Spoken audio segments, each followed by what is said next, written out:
All right, it's going to be a great day here at Breaking News. I'm just gonna give you some background on what's going on here. We had so Rhonda Dam just announced about the potential fracking wastewater being dumped into the Newcastle sanitation. At least that's how I understood it from where I read. So all of a sudden, I had been trying to get a hold of Newcastle Sanitation. I knew there was going to be some announcement like that being made, and so Mark reached out to me from Newcastle Sanitation, and I immediately said, look, we're a non-biased news page. I told Rhonda Dam she couldn't come on because I don't have a counter opinion. Well, now I do. I've got Rhonda Dam and I've got the sanitation department here to kind of go over what's going on. Now, I don't know anything. I don't have a side here at all whatsoever. But what I can tell you is that this is going to be really interesting. So I'm going to bring on Rhonda Dam, and then I'm going to bring on Mark. Mark, can you hear me? Thumbs up. All right. Rhonda Dam, can you hear me? All right. Perfect. All right. Check this out. All right. I'm bringing on Rhonda Dam right now. Rhonda Dam, you made some pretty powerful statements there as to what's going on. I know it's something, I know it's something you truly believe in, and I know you're a conduit or a catalyst for change. Just recap for us what you said, and then we're going to bring on Mark.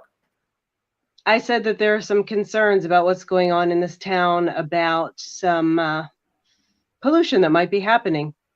Okay. And again, I just can only go by what I actually experienced and from the paperwork that I have in front of me. So if there are some incorrections in that, I am very happy to hear them. I don't know. Mark called me. I don't know what's about to happen, but Mark called me and I said, listen, I don't want you to tell me a damn thing. All jokes aside, I don't want you to tell me a damn thing. I'm going to bring you on and I'm going to have her recap her statement. And then I'm going to bring on this guy. So if you don't mind, I'm going to bring him on. And I do want to talk to him about his qualifications and who he is too, if you don't mind. So, that'd be great. So hey, Mark. Well, there we go. You're on there. Hey, what's going on, buddy? Not too much. Thank you so much for returning my call. I was super nervous about that. So what you guys don't know is I told Rhonda I couldn't do it because I didn't have a counter opinion. I've got one here, and that makes this fair.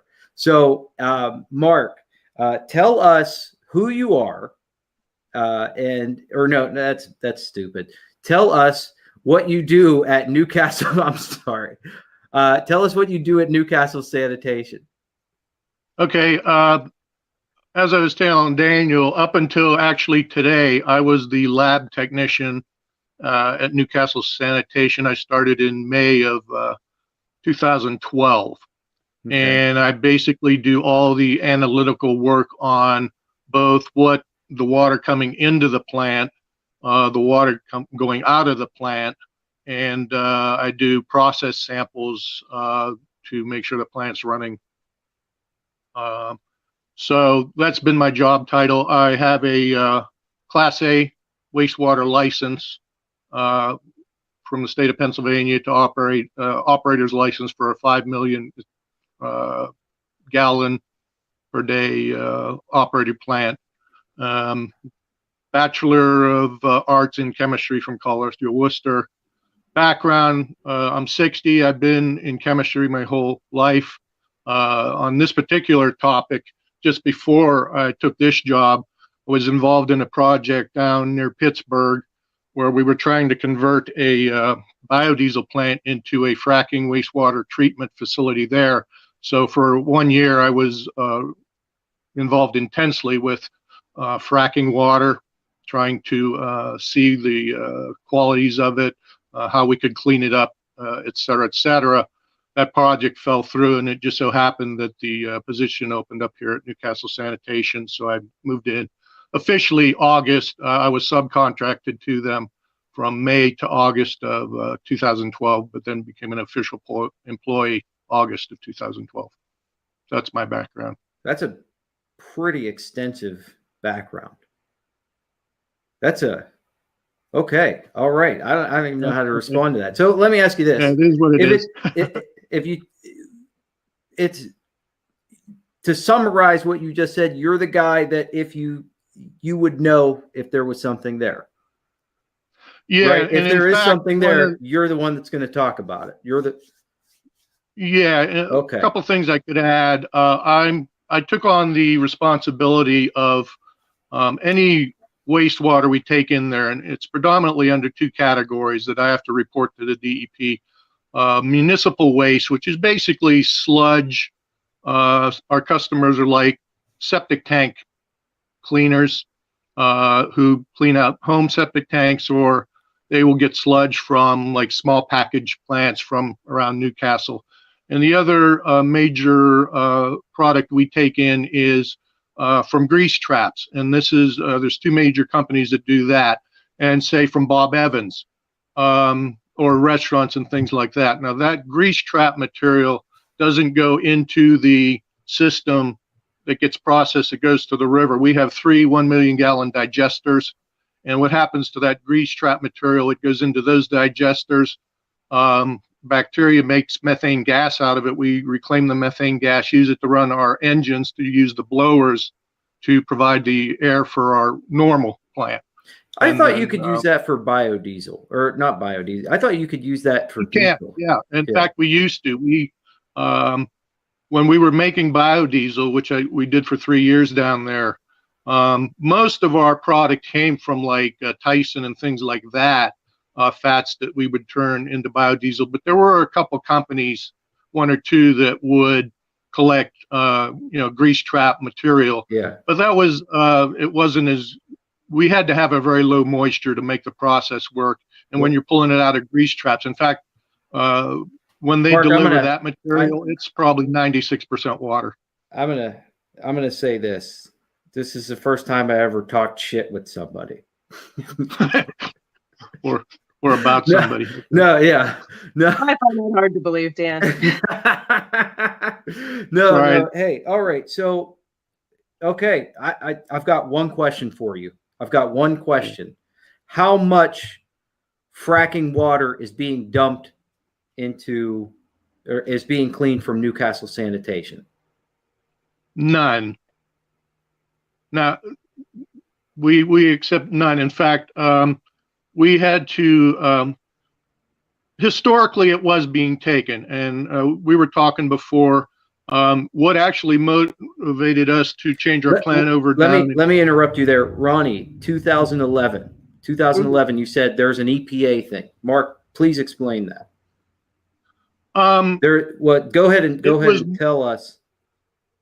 It was, I believe it was more of a Pennsylvania thing.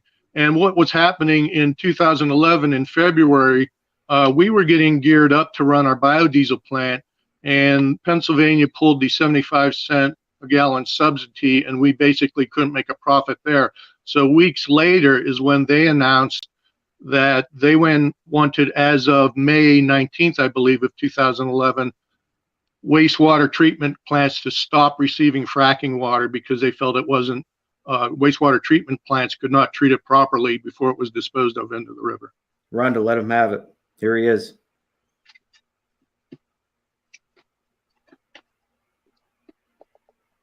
That says to the Newcastle Sanitation Department, and it says in the paperwork that Newcastle was receiving this fracking wastewater, and that we were well over and above monthly discharge monitoring report effluent violations.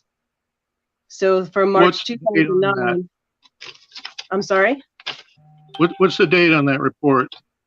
Like I was starting to say, from March 2009 to December 2010, we were showing that we were in violation of the discharge, of what was allowed in the discharge. That is true, on solids and various things. Now, the prime reason for that violation was 2 things. solids and what's called BOD. Primarily, we've been under what's called a consent decree order. What is happening is the sewer systems in Newcastle leak very badly. It's called II, infiltration. So we, for instance, the other weekend, had a flow of, say, 9 million gallons per day coming in. As soon as a rain event starts, that can go up to anywhere from 20, 28, 34 million gallons just because of the rain leaking into the sewers. When that happens, our plant is only designed to handle 17.5 million gallons. So we are in we have to go into what's called bypass mode. All right, so what that basically says is we give it primary treatment to drop out the primary solids in the waste coming through the sewer systems, but then anything over 17.5 million has to bypass our secondary and tertiary treatments, gets chlorinated, and then it has to be sent to the river. Now, we are currently addressing that. We're working with an engineering firm, and we're in their designing phases, and this is all under DEP, under their jurisdiction. To alleviate that, we're putting in a $10 million treatment plant that is supposed to handle wet weather treatment water to prevent that from happening, to take care of those solids. But those violations were primarily solids from overage from that situation. Mark, and some other things that were causing problems. How is your relationship with the DEP? We have a very good relationship with them. In fact, we just had our permit renewed 2 weeks ago. That process took a while. The previous permit expired. Part of that renewal involved having our influent water tested on 3 occasions by an outside laboratory for quite a few organics, things like that. So they have been, for the last year and a half, we've been working with them to solve this, I guess, overage problem. We are now in the process of spending upwards of $40 million over the next 3 years to get the design phase to treat this. But all of this had absolutely nothing to do with fracking water. Okay, in the 2011 docket that I'm holding, it says that they were testing for bromide, sulfate, gross alpha, radium-226 and 228, and uranium. Where would that have been coming from? Oh, but first of all, I do want to say thank you for coming on and trying to. No problem. Mark, yeah, I really appreciate you. And again, thanks again. No problem. The answers are few and far between, so thank you. Okay, no problem. 2011, so you're saying those were being tested for and showed positive results? Here in Newcastle, yes. It's possible because in the early stages of 2011, up until the May edict, I'm not sure when the exact date they stopped taking this material in was, but does it have that, what month that was, the report was taken? I guess my best answer would be this. The EPA came in and did an audit on us several years ago. When they were finished with the audit, much to our surprise, they had included in their report that we were continuing to take fracking water in. So we had to answer that by saying, no, we were not. And the proof of that, number one, originally the fracking water was coming into a facility previously known as Castle Environmental, I believe. Mm-hmm. It was being trucked into that facility and sent into the sewer system after being treated maybe for solids. I'm not sure. Like I said, I wasn't involved in the project. So I actually drafted that letter, myself and my supervisor. And our response to that was, no, we ceased taking in fracking water as of the first quarter or early second quarter of 2011. As proof of that, I dug out information. What happened at that time in 2011 up till then? Now I'm getting this from my supervisor. Fracking water is roughly 15% salt. It's very salty. Up till that point, they were taking so much in. The way our plant operates is we use aquatic bugs and bacteria, fresh water. They had to change the media, the bugs, the life to salt water. Yeah, he said, because like if you try to put freshwater fish into the ocean, they'll die, or vice versa. The same thing here. The bacteria we use to basically clean up the water, they use the stuff for food. The salt water would kill them, so they had to go to a marine biological animal. So to clarify, you've been there since, this was before you were there though, right? Exactly. Okay, so you started in 2012. Right. Okay. So as part of that answer to that EPA report, I dug up the information. What happens at saltwater, it makes your dissolved solids value higher, naturally, because salt dissolves in water, and we have a test for that.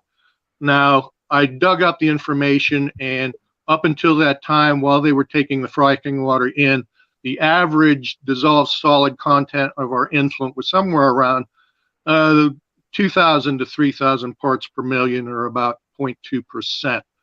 As soon as they stopped taking the water in, that dropped dramatically to below 1,000 parts per billion, and predominantly has stayed there. We've had a couple instances where it has exceeded that. So I can almost tell you, if I go back into the data, the date, almost to the day when they stopped taking these large volumes of fracking water in. Okay, well, that's reassuring.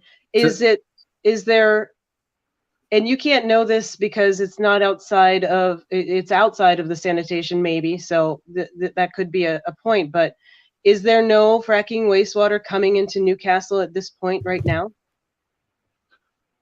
No, I can't guarantee. We have miles and miles of sewers.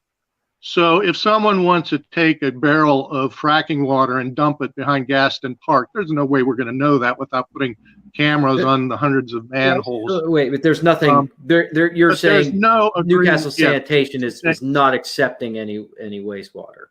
No, we are under no agreement to accept this wastewater. In fact, we have actually rejected one of the big wastewaters in the area is called landfill leachate. And we have received 4 requests over the last couple of years to receive this material, and we've rejected millions of gallons of this because it's too high in ammonia, for one thing, and it puts us over our limit. Rhonda, I will also say, go ahead. Go ahead, Dan. I was gonna just interrupt you, Rhonda. The name of the company. What was the name of that company? Covanta. Okay. Yes. Yeah, we work with them closely. Now, in 2013, we received our last permit. That permit had a dissolved solids limitation on it, a monthly average and an instantaneous average. So in order to keep from violating that, we can't take in salt water at 15%, because 15% salt water is 150,000 parts per million. Our monthly average is 75.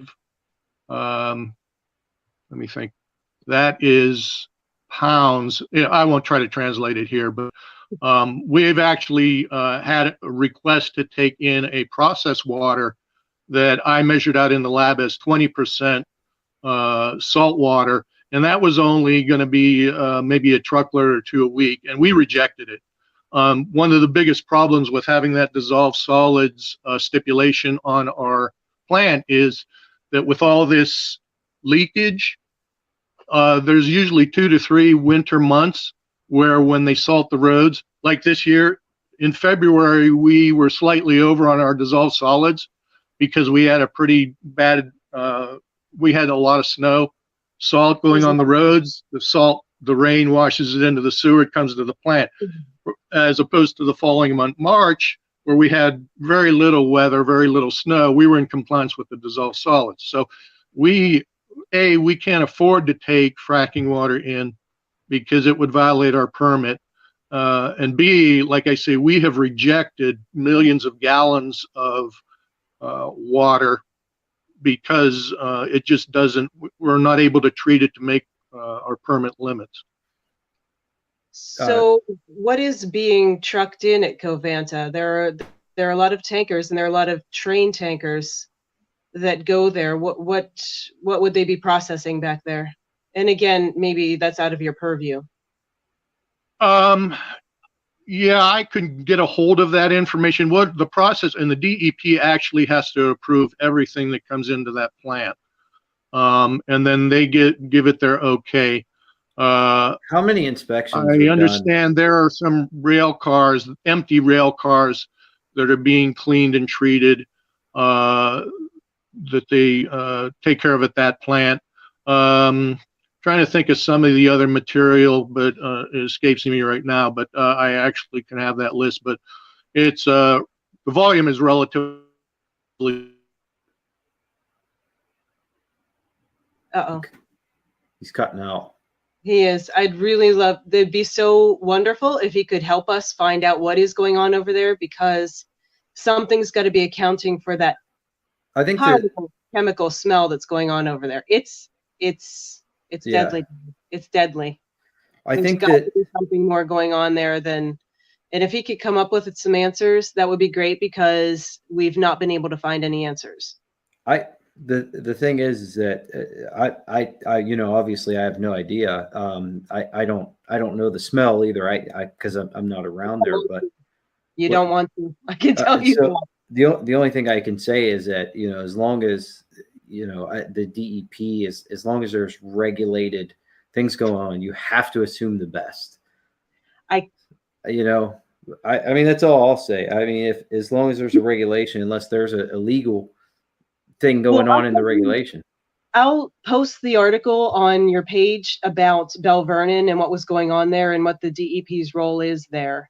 Yeah. And how much radio silence we get from the DEP. I'll post that article. It's a very good one, what Bell Vernon down there in Pittsburgh is doing, so that everyone can read it and be informed, because I'm afraid that that's what has been happening here. It's reassuring what Mark said, that.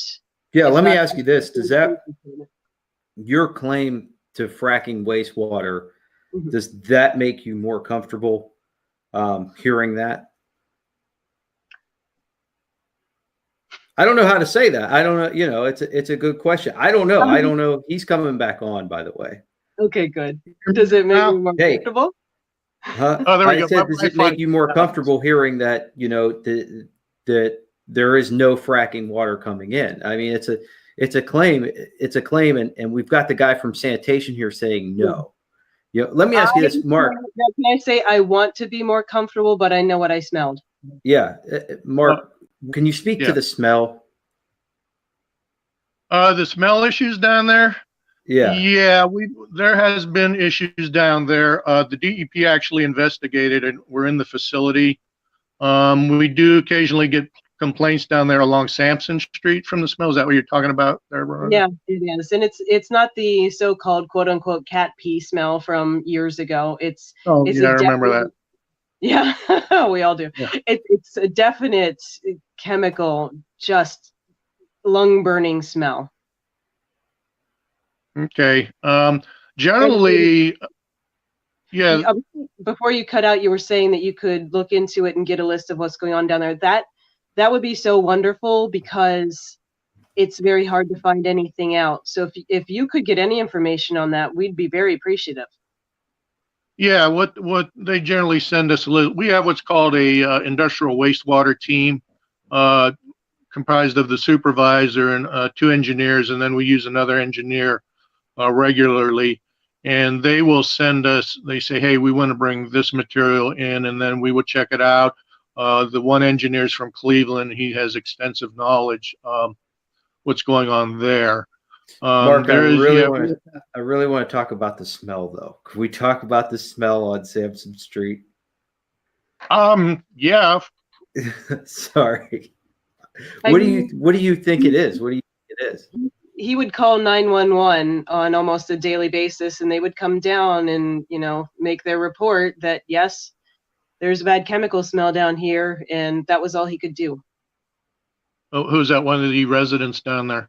Yes, one of the residents. Yeah, and we received calls from him, and we got DEP involved. We haven't received any complaints for, I'm going to say, close to a year. We may have received one. We have an engineer who looks into it. We have a team who cleans out the sewers regularly. In fact, they just got done. I know last September, the engineer had those lines cleaned out. And we also had a couple other stations along the main lines coming into the plant that were just completed and cleaning out this year, last couple months. I don't have any exact answer on what was found out. It was eliminated and the call stopped. I haven't heard of any calls recently. But as to the exact cause, I don't have an answer for you on that as far as the smell. All right. That's all I got, Rhonda. If you have any questions, I'd be happy to take them. We just got our new permit, I believe 2 weeks ago. As part of that process, like I said, we had to do extensive sampling. And those tests you mentioned, like uranium, radium, bromide, those were in our original permit. Now the stipulation, what kind of dog is that? German Shepherd. German Shepherd, in case anybody tries to break in. He was the greatest dog we ever had. But anyway, in the 2013 permit, all those parameters you mentioned were in that permit, but the stipulation was if we did take in fracking water, we had to analyze our effluent for those parameters. Okay. That was as of March of 2013. We never, had to do that because we never took any fracking material in. Like I said, we answered that letter to the EPA several years ago. They questioned Covanta, they questioned us, and they were satisfied that we weren't taking fracking water in. They eliminated those parameters from our permit that we just got a couple weeks ago. So they're convinced, and they should be, that we aren't taking fracking water in. So we no longer have to test for fracking water parameters. Okay. I am actually the point person for billing and tallying the volume of waste that comes in. I explained it was the municipal, which is basically sewer sludge and the grease. And we have to report monthly the volume and which type of those materials come in.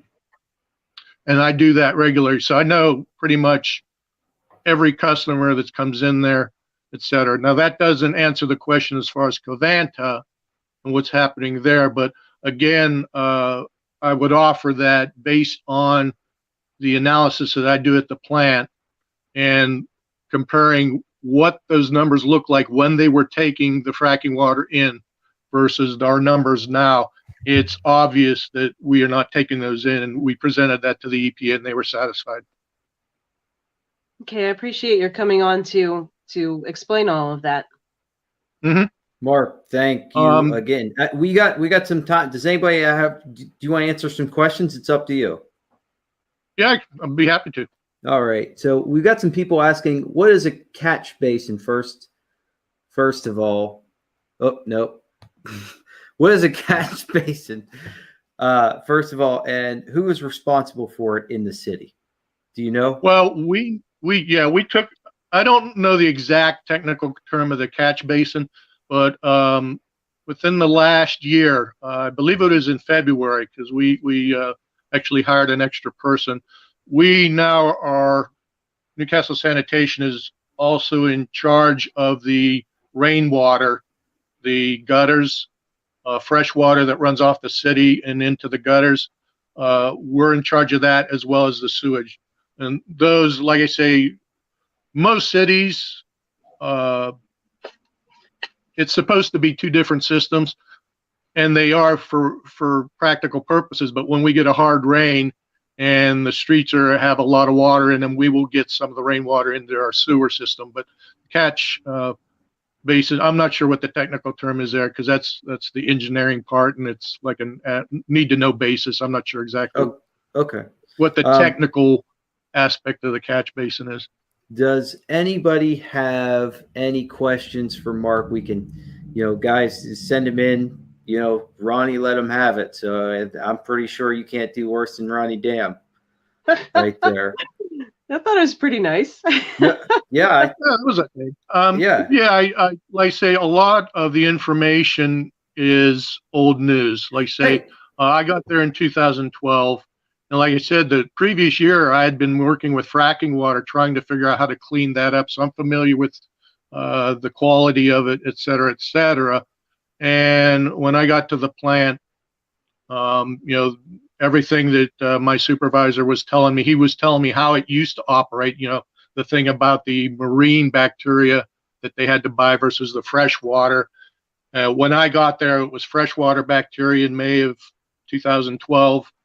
We've been operating it. It's called an aeration plant, and that's how we clean up the water, freshwater bacteria, like amoeba, and it basically chews up the poop, if you want to use that term. And then that's part of the process. So if I'm going to add to this, it would be against our best interest because I don't know how many people know there is a electric power plant being built up in Mohawk area across from the old Mohawk golf course. That is I was told $900 million project, 8 to 900 million.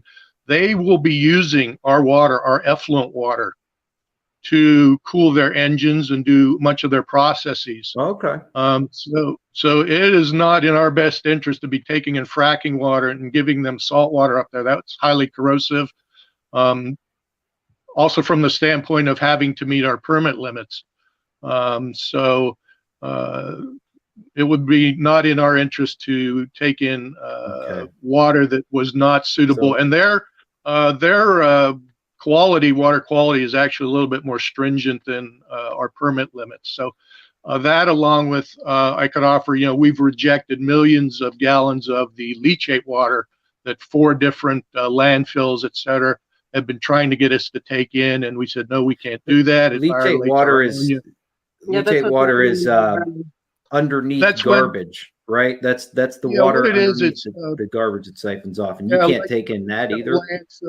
Well, I'm happy you put a liner. Actually, yeah, I'm totally fine with that. Yeah. So and they collect water. They put liners underneath their trash mountains, I guess if you want to call them that. It collects the water. They have to treat that as best they can and then deal with that. They can't just put it in. And we've had several requests for us to take that material in, and that would be good revenue for us. And we just had to reject it. Richard rejected. He said, that's violating our permit. We can't do that. So okay. Good to know. Thank you, Mark. One last question. Who has the freshest water in Newcastle? Where's the best water? Where can, as a sanitation plant, where can we find the best water? What side of town? Who has the best pipes? We haven't done that in depth of a study. Are you referring to what comes through the sewer? Or I'm talking about from the sanitation plant. Who has the best water in Newcastle? Who has the best water tap from the spigot? Who's got it? That's a question for the guys down by the Shenango River who draw it out of there and treat it and send it in the pipes. All right, my vote goes to Mahoning Town. Rhonda Dam, your vote. Upper East Side. Upper East Side. Mark, your vote. I can't say. I'm from New Wilmington, so I don't have that much. All right, Mark, your vote doesn't count. All right. Yeah, I have to abstain. I recuse myself from the vote.